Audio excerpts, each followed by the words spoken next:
Hello అండి అందరికీ welcome back to our channel. నేను మీ శ్వేత మనోహర్. ఈ రోజైతే మేము శ్రీకాళహస్తి టెంపుల్కి వెళ్తున్నాము. యాక్చువల్గా మేము ఏంటంటే భద్రాచలం వెళ్ళినప్పుడు ఈ ట్రిప్ అయితే ప్లాన్ చేసామన్నమాట. ఫస్ట్ మేము కరీంనగర్ నుంచి వరంగల్ నుంచి భద్రాచలం అయితే వెళ్ళాము. సో భద్రాచలంలో మా దర్శనం అంతా కంప్లీట్ అయ్యాక మేము ఖమ్మంకి అయితే వెళ్ళాము. ఖమ్మం నుంచి శ్రీకాళహస్తికి అయితే బయలుదేరామన్నమాట. మేము ట్రైన్లో వెళ్ళాము. ఫస్ట్ నుంచి అయితే బస్సులో వచ్చాము. ఇక్కడ నుంచి అయితే మేము ట్రైన్ బుక్ చేసుకొని ట్రైన్లో అయితే వెళ్ళామన్నమాట. వెళ్ళేసరికి నైట్ 2 అలా అయింది. సో మాకు చాలా కష్టమైంది, ఎందుకంటే చాలా నైట్ అయిపోయింది కాబట్టి. యాక్చువల్గా తిరుపతి నుంచి వెళ్ళడం చాలా బెటర్, ఎందుకంటే చాలా తక్కువ డిస్టెన్స్ అండ్ ఈజీగా వెళ్ళొచ్చు అన్నమాట. ఎంత ఇబ్బంది అయితే అస్సలు కానే కాదు. మేము తిరుపతికి వెళ్ళినప్పుడు మిస్ అయింది కాబట్టి మళ్ళీ ఇప్పుడు ప్లాన్ చేసాము. ఇంకా నైట్ 2 అయితే టెంపుల్ ముందు, అంటే ఇక్కడ చెప్పాను కదా ఇదే గోపురం ముందుగా దింపాడనమాట మమ్మల్ని. అక్కడ నుంచి లోపలికి రూమ్స్ అయితే అవైలబుల్ ఉంటే ఒక్కటే రూమ్ తీసుకున్నాం మేము. 500 రూపీస్ అయితే పడింది. కొంచెం ఎక్కువ రేంజ్లో కూడా ఉంటాయట కాబట్టి మాకు జస్ట్ ఒక నైట్కే కాబట్టి 500 రూపీస్లో అయితే అడ్జస్ట్ అయిపోయాం. నెక్స్ట్ మార్నింగ్ అయితే లేచి రెడీ అయ్యి టెంపుల్కి అయితే బయలుదేరాము. ఇక్కడ మనకి రాహుకేతు పూజ చేస్తారు కాబట్టి అది చాలా ఫేమస్. చాలా ఎక్కడి నుంచో వచ్చేసి ఆ పూజ అయితే చేసుకుంటారు. సో దానికంటే ముందు ఇక్కడ గణపతికి అయితే ఒక పూజ చేయాలంట. సో అక్కడికి ఆ టెంపుల్కి అయితే వెళ్ళాము. అక్కడ నుంచి ఆ పూజ అంతా కంప్లీట్ అయిపోయాక మేమైతే టెంపుల్లోకి అయితే వెళ్ళిపోయాం. టెంపుల్ నిజంగా చెప్తున్నాను చాలా చాలా బాగుంది. ఫస్ట్ టైం చూస్తున్నాను నేనైతే. మనకి పంచభూత లింగాలు ఉంటాయి కదా, అందులో ఇది 4వ లింగం అనమాట, వాయులింగం. గర్భగుడిలో మొత్తం చల్లగా ఉంటుంది. ఫోన్లు అయితే లోపలికి అస్సలు అలో చేయట్లేదు. బట్ మేము బయటికి వెళ్ళి వచ్చాక ఫోన్స్ తీసుకొని తర్వాత కొంచెం షూట్ చేసామన్నమాట. సో లోపలికి వెళ్ళడానికంటే ముందు ఇక్కడ మనకి ధ్వజస్తంభం కూడా ఉంటుంది. సో దీన్నైతే మనము క్లియర్గా వీడియోస్ కానీ ఫొటోస్ కానీ తీసుకోవచ్చు. ఇది రథం అన్నమాట. ఇక్కడ మనకి కళ్యాణ మండపం కూడా ఉంటుంది. అండ్ ఇక్కడ ఒకటి మిస్ అయ్యాం మేము, అదేంటంటే పాతాల వినాయకుడు. అదొక్కటి జస్ట్ మిస్ అయింది, ఎలాగో తెలియదు కానీ అంటే లైన్లో వచ్చేటప్పుడు వస్తుందేమో అనుకున్నాం మేము, కానీ అసలు రాలేదు అది.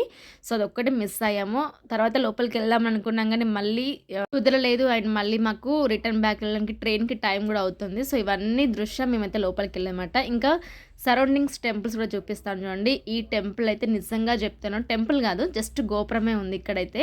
ఇది చాలా చాలా బాగుంది, నాకు ఇది చూస్తుంటే సూపర్గా అనిపించింది అనమాట.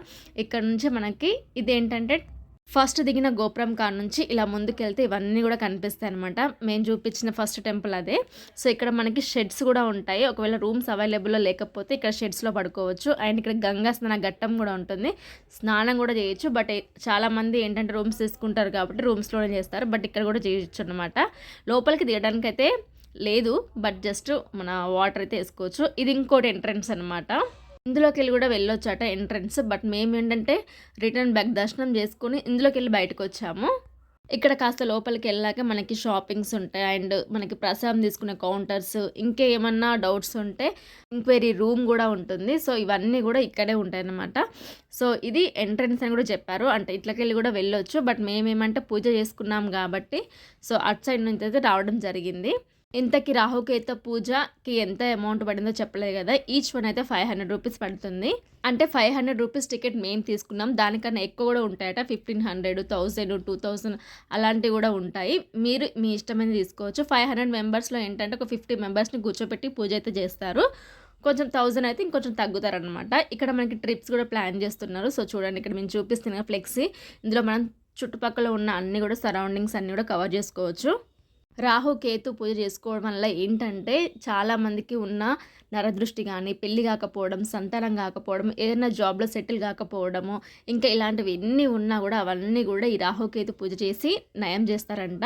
గ్రహాలు శాంతింపజేసి మనకైతే పాజిటివ్ రిజల్ట్ అయితే వస్తాయన్నమాట. ఈ టెంపుల్ పక్కన గుట్ట మీద తిన్నెడు అంటే భక్త కన్నప్ప టెంపుల్ కూడా ఉంటుంది. తిన్నెడు ఒక నాస్తికుడు. బలి తీసుకునే వాళ్ళు దేవుళ్ళు ఎలా అవుతారని వాదించిన ఒక వ్యక్తి శివుని భక్తిలో పూర్తిగా మునిగిపోతాడు. ఆ పరమశివుడు భక్తిని నిరూపించుకోవడానికి తిన్నడికైతే ఒక పరీక్ష పెడతాడు. అదేంటంటే కళ్ళ నుంచి తనకి నెత్తుడి కన్నీరు వస్తూ ఉంటుంది. దానికి తన భక్తిని నిరూపించుకోవడానికి తిన్నడు అయితే తన 2 కళ్ళని ఆ పరమశివునికి అయితే అర్పిస్తాడు. అని ద్వారా తన భక్తిని నిరూపించుకొని మోక్ష మార్గంలోకి అయితే వెళ్ళిపోతాడు అనమాట. అలాంటి గొప్ప వ్యక్తి. ఇంకా ఫుల్ డీటెయిల్గా తెలవాలంటే భక్తి కన్నప్ప సినిమా చూస్తే మనకి క్లియర్గా అర్థమైపోతుంది అనమాట స్టోరీ మొత్తం కూడా. ఇక్కడ రాహుకేతు పూజ చేసుకున్న వాళ్ళకి డైరెక్ట్ దర్శనం ఉంటుంది. వాళ్ళకి సపరేట్గా మళ్ళీ దర్శనానికి లైన్ కట్టాల్సిన అవసరం లేకుండా ఇందులోనే దర్శనం అయితే కంప్లీట్ అయిపోతుంది. మేమున్న రూమ్ వచ్చేసి దేవస్థానం రూమ్ కాబట్టి మీకు 500 లోపల ఇచ్చేసారు. మీకు ప్రైవేట్గా కావాలంటే ఒక 1000 ఏబో అలా ఉంటాయి అన్నమాట. అన్నదానం కూడా మనకి దేవాలయంలోనే పెడతారు. ఒకవేళ మీకు టైంకి కనుక మీరు వెళ్తే ఖచ్చితంగా మీకు కూడా అన్నదానం అయితే దొరుకుతుంది. సో మనకి ఓవరాల్గా బడ్జెట్ 1000 to 2000 లోపలనే అయితే కంప్లీట్ అయిపోతుంది ఫర్ పర్సన్. అది కూడా మన బడ్జెట్ని బేస్ చేసుకొని ఎక్కువ ఖర్చు పెట్టుకుంటే ఇంకెక్కువ అవుతుంది. బట్ మెయిన్గా అయితే మనకి రూమ్కి 500 రావడానికి ఖర్చులు మాత్రమే ఉంటాయి. సో ఈ బడ్జెట్ని క్యాల్కులేట్ చేసుకొని మీరైతే ప్లాన్ అయితే చేసుకోండి. అండ్ ఇంకా ఏమైనా మిస్ అయితే ఖచ్చితంగా కామెంట్ బాక్స్లో అయితే కామెంట్ చేయండి. అండ్ ఈ వీడియో నచ్చితే ప్లీజ్ లైక్ చేయడం అసలు మర్చిపోకండి. ఇంకా ఎవరికైనా యూస్ఫుల్ అనిపిస్తే ఖచ్చితంగా షేర్ కూడా చేయండి. అలాగే ఫస్ట్ టైం మన ఛానల్ చూస్తుంటే ప్లీజ్ సబ్స్క్రైబ్ కూడా చేసుకొని నెక్స్ట్ ఇంకో మంచి వీడియోతో అయితే మేము ముందుకైతే వస్తాను. అండ్ ఫైనల్గా మేము కొండ మీదకి ఎక్కాక కొండ పైన శివపార్వతుల విగ్రహాలు అయితే ఉన్నాయి. ఇది మార్నింగ్ కన్నా నైట్ చూపిస్తాను చూడండి, సూపర్గా కనిపిస్తుంది. ఈ వీడియో నచ్చితే ప్లీజ్ లైక్ చేయడం అసలు మర్చిపోకండి.